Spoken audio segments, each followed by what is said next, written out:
Hello everyone and welcome to another video. This time we're going to be looking at the 1971 Ibrox disaster.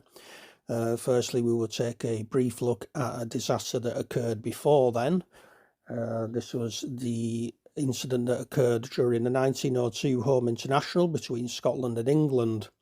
The rear of the Wooden West turbine stand collapsed due to heavy rainfall the previous night, causing 25 deaths and more than 500 injuries. If you look at the picture that's on the screen now, this is Ibrox in 1910 with the Copland Road exit to the far corner of the stadium, and an equivalent staircase can be seen descending the nearest corner. During 1963, concerns were raised about the safety of the stairway adjacent to passageway 13.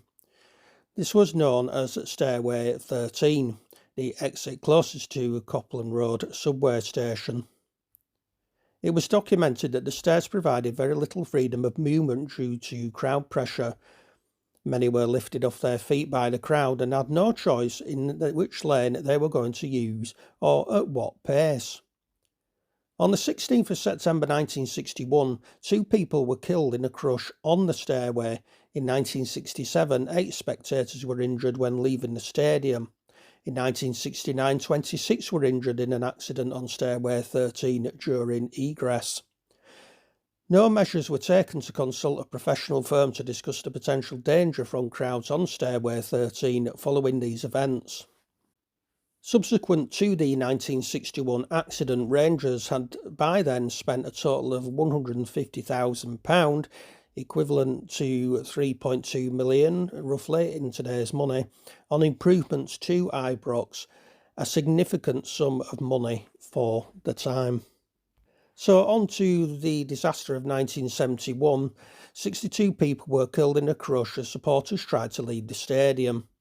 The match was an Old Firm game, Rangers versus Celtic, and was attended by more than 80,000 fans. In the 90th minute, Celtic took a 1-0 lead through Jimmy Johnston. But in the final moments of the match, Colin Stein, I hope I pronounced that right, scored an equaliser for Rangers.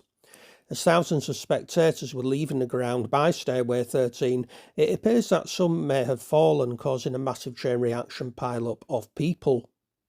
Initially, there was speculation that some fans left the ground slightly early when Celtic scored, but then turned back when they heard the crowd cheering when Stein scored the equaliser, colliding with fans leaving the ground when the match ended.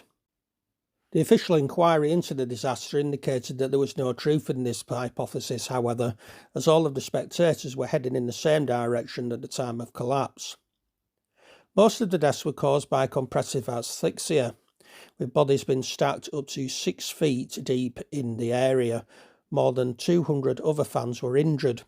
Kenny Dalglish, then a Celtic player, was in the stands when the tragedy occurred.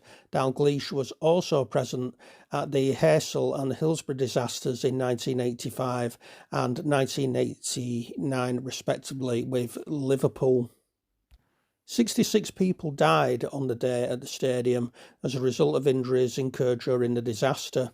Of those who died, all were aged under 50. 61 were under 40, 49 were under 30, 33 were under 20, and 1 was aged under 10.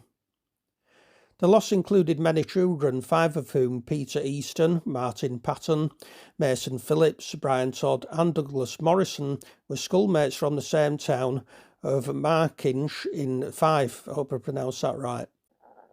The loss also included 31 teenagers, including the only female victim, 18-year-old Margaret Ferguson of Maddiston, Stirlingshire. The youngest child to die was 9-year-old Nigel Pickup of Liverpool. More than 200 people were reported to have suffered injuries. The disaster spurred the UK government to look into the safety of sports grounds. In February 1971, Scottish Judge Lord Wheatley was asked to conduct an inquiry. His findings, published in May 1972, formed the basis for the Guide to Safety at Sports Grounds, also known as the Green Guide, first published in 1973. The 1971 disaster led to a huge redevelopment of Ibrox Park, spearheaded by the then manager Willie Waddle, who visited Borussia Dortmund Stadium for inspiration. After 3 years reconstruction work, with 3/4 of the ground being replaced by modern all-seater stands, Ibrox Park was converted to a 44,000 capacity stadium in 1981. Further work in the 1990s increased the stadium's capacity to 50,000, and Ibrox was subsequently awarded UEFA 5-star status. The Scottish folk singer and songwriter Matt McGinn wrote a song called The Ibrox Disaster as a tribute to people who died in the tragic event. A fatal accident inquiry was held in Glasgow, which opened on the 15th of February 1971. It lasted 7 days, although the jury of 4 men and 3 women had been instructed not to make recommendations around safety precautions at football grounds, because an inquiry led by Lord Wheatley would be examining this. Sheriff James Irvine Smith, in his statement after a civil damages trial raised at Glasgow Sheriff Court in May 1974 by the widow of one of the Ibrox victims, ruled that the said accident was due to the fault and negligence of the defenders, Rangers FC, and Smith found Rangers guilty on 4 counts in the case of the death of Charles Dugan, a 31-year-old boilermaker from Clydebank who died, as did 56 others from traumatic asphyxia.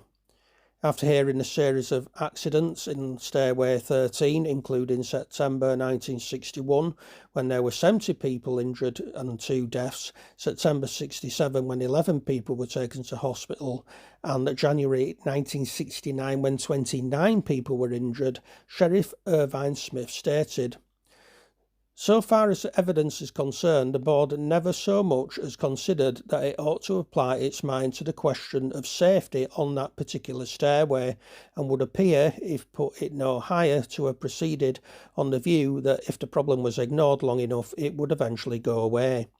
Indeed, it goes further than this, because certain of their actions can only be interpreted as a deliberate and apparently successful attempt to deceive others that they were doing something when in fact they were doing nothing."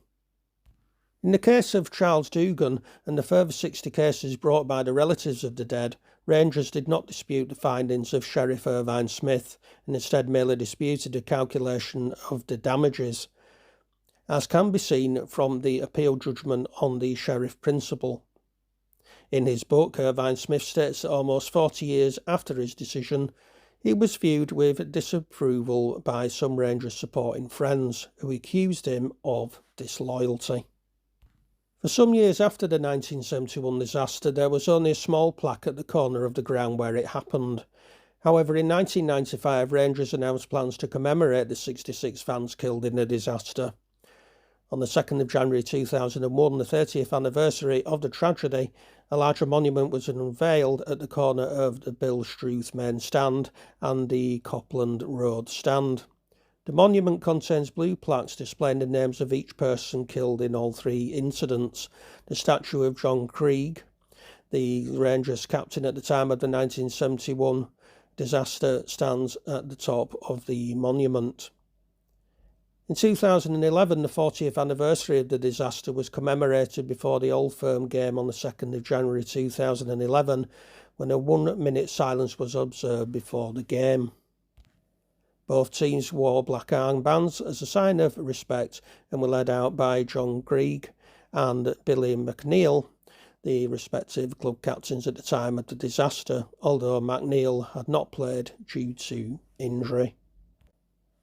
And that ends the video, folks. A rather sad story, and I'd like to dedicate this video to all of the victims of each of the disasters that have happened at Ibrox. I hope you've liked the video. You know what I mean by that. So give it a like if you think it's a decent tribute. Also share it, and if you want, subscribe to my channel should you wish. So until the next video, please take care of yourselves, stay safe, and goodbye for now.